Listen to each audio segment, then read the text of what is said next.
युद्ध से मिलता क्या है? क्या मिलता है युद्ध करने से? उसमें क्या होता है परिणाम में? हार या जीत। आप किसी से भी मतलब युद्ध करोगे या जो युद्ध होता है उसी से दो ही चीज़ मिलती है, हार और जीत। या तो युद्ध करने के बाद आप जीत जाओगे या तो युद्ध करने के बाद आप हार जाओगे। तीसरी कोई चीज़ हाथ नहीं लगती है। आप चाहे छोटा युद्ध करें या बड़ा युद्ध करें, खुद से करें या बाहरी आप करें, किसी और के साथ करें या और कोई चीज़ों के साथ करें, मतलब किसी से भी आप युद्ध करें, या तो आप उसके अंत में हार लोगे या तो उसके अंत में आपके हाथ में जीत होगी। दोनों में से एक ही चीज़ हो सकती है। अब हम देखते हैं कि अगर मैंने बहुत शानदार युद्ध किया और युद्ध करने के बाद मुझे हार मिली, तो हार मिलने से क्या होता है?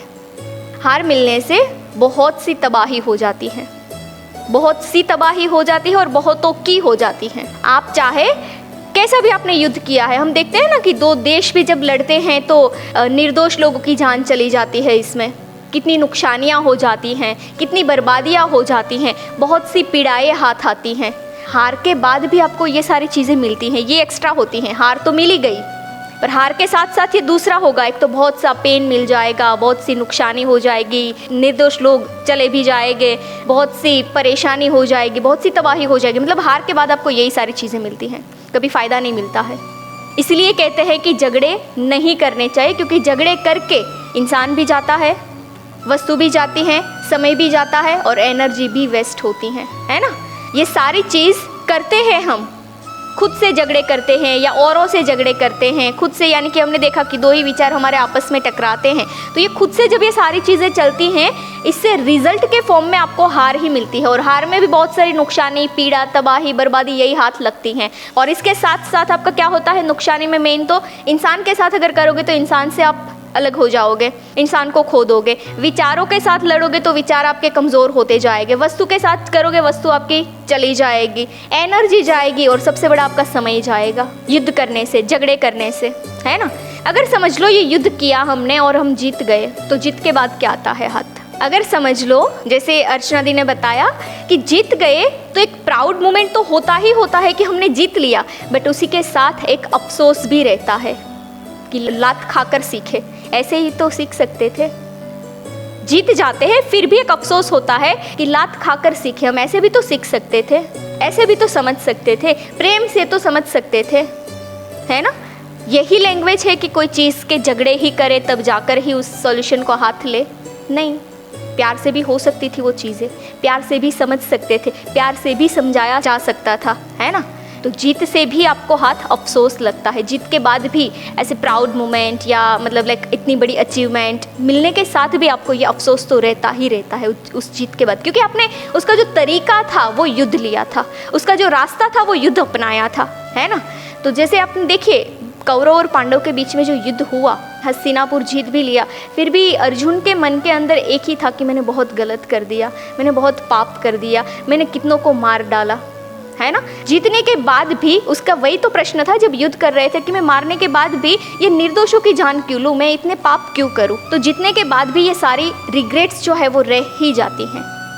चाहे आप प्यार से नहीं समझते हैं, चाहे सामने वाला प्यार से नहीं समझता है, या आप प्यार से नहीं समझा सकते हैं, तब तक ये युद्ध चलेगा। और युद्ध के बाद हार और जीत दोनों मिले, दोनों में आपको अपने अपने उसके बेनिफिट या फ़ायदे नुकसानी दोनों हाथ लगेगी। तो मैसेज ये है कि 7 दिन के अंदर हमने जो ये टॉपिक को देखा, तो ओरल ऑफ दी जितने भी टॉपिक और जितनी भी बातें हमने सुनी समझी, उसमें से मैसेज यही निकल रहा है कि जो भी हो प्यार से करे, प्यार से समझ ले, प्यार से करे, है ना। इसीलिए क्योंकि युद्ध कोई विकल्प ही नहीं है। शांति के ऑप्शन हमने ये देखे कि जब शांति के सारे ऑप्शन खत्म हो जाते हैं तब आपको एक ही मात्र विकल्प बचता है, युद्ध करना, है ना। तो यहाँ ये भी फेल हो रहा है कि युद्ध कोई विकल्प ही नहीं है जब आपके पास प्रेम है, जब ये सारी चीज़ें प्यार से हो सकती हैं। वो चाहे रिलेशन की बात हो, वो चाहे देश की बात हो। हम देखते हैं ना कि एक देश भी अगर वो युद्ध पे उतर जाते हैं तो कितनी नुकसानी कर देते हैं, कितनी नुकसानी हो जाती है। सारी शस्त्र उसके यूज़ हो जाते हैं, सारी प्रॉपर्टी उसके पास जो पड़ी हुई रहती है वो यूज़ हो जाती है, कितने निर्दोष की जान चली जाती हैं। अब वो लोगों का तो कोई दोष ही नहीं था, पर देश ने युद्ध किया इसलिए ये सारे लोगों को जान देनी पड़ी, है ना। वैसे वो भाई भाई का जब घर पे युद्ध होता है तो बाकी जो निर्दोष होते हैं उन लोगों को ये सारी चीज़ें देखनी पड़ती है और ये सारी पीड़ाओं को उसको भुगतना पड़ता है। करेगा कोई एक और भोगेगा सब। अगर वो खुद की बात करे कि खुद से हम युद्ध कर रहे हैं तो खुद से युद्ध करेंगे, उलझे ही रहेंगे ना। अब हम उलझे रहेंगे तो हमारे फैमिली मेम्बर का क्या, हमारे बच्चों का, हस्बैंड का, वाइफ का, मतलब जो भी हमारे साथ रहते हैं उन लोगों को क्या समझना हमारे युद्ध से। वो तो निर्दोष है, उसको ये पीड़ा मिल रही है। कोई युद्ध कर रहा है, उसकी पीड़ाएं बाकियों को मिल रही हैं, बाकियों की नुकसानी हो रही है, बाकियों का समय जा रहा है। तो एक ही मात्र विकल्प है, युद्ध कोई विकल्प नहीं है। वो चाहे खुद से या चाहे किसी और से, युद्ध विकल्प ही नहीं है। एक ही मात्र विकल्प है प्रेम, क्योंकि प्रेम से ही सारी चीज़ें हो सकती हैं। और इस संसार का सबसे बड़ा कोई चीज़ है तो वो है प्रेम। तीनों लोकों का, 7 भुवन का एक ही वो चीज़ है, प्रेम से। क्योंकि ये जो शरीर हमें मिला है ये ईश्वर की देन है, भगवान की देन है, खुदा अल्लाह की देन है। ये हमें इसीलिए नहीं दिया गया है कि हम ऐसे झगड़े में, गुस्से में, निराश होकर, कलेश करके इसको बर्बाद करें। ये इसीलिए दिया गया है कि हम इससे सद्भावना रख के सारे कार्य करें। खुद से भी अगर समझना ही है, आप लात खाकर सीखो या बिना लात सीख जाओ, कौन सा सीखना चाहिए आपको? बिना लात से। खुद से ही समझ लेना, नहीं मेरा जीवन बहुत उद्देश्यकारी है, मुझे ये जीवन को नष्ट नहीं करना चाहिए, मुझे प्यार से समझ जाना चाहिए, मुझे जो करना है वो मुझे खुद से कर लेना चाहिए, तो युद्ध खत्म। जब हम ये नहीं समझते हैं तभी तो युद्ध करना पड़ता है। वो चाहे अपनी नेगेटिविटी हो या बाहरी लोग है, वो नहीं समझते हैं या नहीं समझा सकते, तभी तो हम युद्ध पे उतरते हैं। चाहे मुझे मेरे नेगेटिविटी से युद्ध करना है तो मैं तभी करूँगी ना कि मैं कमज़ोर हूँ, मैं नहीं लड़ सकती हूँ। अगर मैं मेरी नेगेटिविटी को प्यार से समझाऊँ तो नहीं ये नहीं करना है, नहीं ये नहीं करना है, ऐसा नहीं करना है, यही करना है तुझे, तो ये समझ जाएगी। हर चीज़ प्रेम चाहती है, हर चीज़ प्रेम चाहती है। वो चाहे खुद हो, इसलिए कहते हैं कि खुद को प्यार करो तब आप दूसरों को कर पाओगे। जब आप खुद को ही प्रेम नहीं करोगे तो आप दूसरों को नहीं कर पाओगे। जब खुद ही अपने आप को कंट्रोल में नहीं रख रहे हैं तब तक आप दूसरों को कंट्रोल में नहीं कर पाओगे, क्योंकि जिसके पास जो होगा वो वही बांटेगा, है ना। तो युद्ध कोई विकल्प नहीं है। पर युद्ध के बारे में हमने 6 दिन बहुत डिटेल में सीखा, समझा। लास्ट में अर्क आपको ये लेकर जाना है, चाहे कोई भी चीज़ करे प्यार से करनी है, प्रेम से करनी है ना, क्योंकि यही बेस है, प्रेम ही बेस है। और प्रेम से सारी चीज़ें हो जाती हैं, अच्छी चीज़ें हो जाती हैं। मतलब आपने सोचा कि ये पॉसिबल ही नहीं है, वो प्यार से ही हो सकती है ना। प्यार के बिना आप चाहे कोई भी शस्त्र अपने अजमा लो, नहीं हो पाएगा। प्यार ही एक ऐसी चीज़ है। तो काम करें, प्यार से करें, लोगों से बात करें, प्यार से करें, क्लाइंट को सर्विस दे, प्यार से दे। ऐसा नहीं कमाना है, पैसा मिल रहा है, नहीं, प्यार से दे रही हूँ मैं।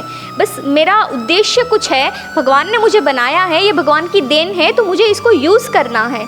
गलत वे से इसको नष्ट नहीं करना है, इसको अजमाना है, इसको मुझे जिस लिए मुझे भेजा गया है वो कार्य करने हैं, और वो मेरे से हो सकते हैं। तो फिर मैं क्यों फालतू की चीज़ों में उलझ जाऊँ, है ना। तो हम बिज़नेस में यहाँ से जाएंगे, काम करेंगे, अपनी लाइफ जिएंगे, हर जगह पर बस एक शब्द आप ये ऐड कर दो, प्रेम। प्यार से करेंगे। चाहे सामने वाला गुस्सा भी कर रहा है पर मेरा फ़र्ज़ है मैं प्यार से आंसर करूँगी। चाहे सामने वाला मेरा फ़ायदा उठा रहा है, मेरा फ़र्ज़ है कि मैं उसको प्यार से रिएक्ट करूँ। क्लाइंट पैसा नहीं दे रहा है, मेरा फ़र्ज़ है कि मैं उसको प्यार से सर्विस दे दूँ। जब आप ये करना शुरू कर दोगे तो आपके पास ये सारी चीज़ें आनी शुरू हो जाएगी। आप प्यार बांटोगे तो आपसे प्यार आना शुरू हो जाएगा। और हर जीव को चाहिए क्या, है ना। हर लोग क्या कहते हैं, मुझे प्रेम नहीं करते हैं, है ना। आप मुझे कुछ ना दो, बस प्रेम दो, मुझे समझो। यही तो एक्सपेक्टेशन है, हर जीव की ये एक्सपेक्टेशन है कि आप मुझे समझ लो, बस आप मुझे प्यार दो, आप मुझे होप दो। यही तो चाहिए लोगों को, और हम यही नहीं करते हैं, है ना। और ये हमें बिजनेस में करना है, क्लाइंट को करना है। देखिए, क्लाइंट आपके पास आ रहा है तो उसकी एक्सपेक्टेशन क्या है कि ये मुझे समझे, मैं जो पैसा दे रही हूँ उस हिसाब से मुझे सर्विस दे, मुझे जो काम चाहिए उस हिसाब से मुझे करके दे। मैं सेटिस्फेक्शन चाहती हूँ तो मुझे सेटिस्फेक्शन दे। प्यार मतलब क्या पता है, इसकी एग्जैक्ट डेफिनेशन है कि देना। देने को प्यार बोलते हैं, लेने को प्यार नहीं बोलते हैं। और प्यार हर क्षण बढ़ता है, जो बढ़ता है उसे प्यार बोलते हैं, ये कम नहीं होता है। आज मेरे पास कोई क्लाइंट आया तो आज मैंने दे दिया, अब दूसरी बार आएगा तो इससे मुझे नफरत हो जाएगी या उससे मुझे मज़ा नहीं आएगा, इसे प्यार नहीं बोलते हैं। प्यार की डेफिनेशन है वो बढ़ता जाता है, हर दिन हर क्षण बढ़ता जाता है, उसे प्यार बोलते हैं। जो दो लोगों के बीच में होता है, हम देखते हैं ना कि उससे बिछड़ना नहीं चाहते, उससे अलग होना नहीं चाहते, मतलब अकेले भी होते हैं तो भी उनके विचार में होते हैं, तो इसे प्यार। वाकई में ये संसार में प्यार होते ही नहीं है, ऐसा प्यार किसी से होता ही नहीं है, बट फिर भी जो एक बेस है, देना, निस्वार्थ वृत्ति से देना। आप जब क्लाइंट को निस्वार्थ वृत्ति से दोगे, वो चाहे आपको 500 दे रहे हैं, 1000 दे रहे हैं, पर आपने वैसा काम करना उसको देना शुरू कर दिया कि वो भले मुझे 500 दे, वो भले मुझे 1000 रुपीज़ दे, पर मुझे जितना आता है उतना देना है, तो वो सेटिस्फाइड होकर जाएगा तो अपना बिजनेस ऑटो चलेगा। बाकी आप चाहे बिजनेस का मार्केटिंग चला लो, कैंपेन चला लो, वो चला लो, इससे कुछ नहीं होने वाला है ना। ये सारे शॉर्ट टर्म सॉल्यूशन हैं, सारे रिजल्ट देंगे शॉर्ट टाइम के लिए, फिर से आपको वो गोली लेनी पड़ेगी, फिर से वो गोली लेनी पड़ेगी। ऐसा नहीं कि एक बार गोली ले लिया और वो निरंतर सदंतर चलता रहे। तो ये सॉल्यूशन जो है, आप जहाँ पे भी रिएक्ट कर रहे हैं, बोल रहे हैं, आंसर कर रहे हैं, काम कर रहे हैं, अपने आप को ट्रीट कर रहे हैं, हर जगह पर प्रेम का यूज़ करिए। प्रेम से करोगे सारी चीज़ें आसान हो जाएगी और रिजल्ट ही रिजल्ट मिलेगा, राइट। तो अर्क क्या निकला हमारा 7 डेज पे लास्ट में, युद्ध करोगे, युद्ध सॉल्यूशन है नहीं है, युद्ध सॉल्यूशन नहीं है, राइट।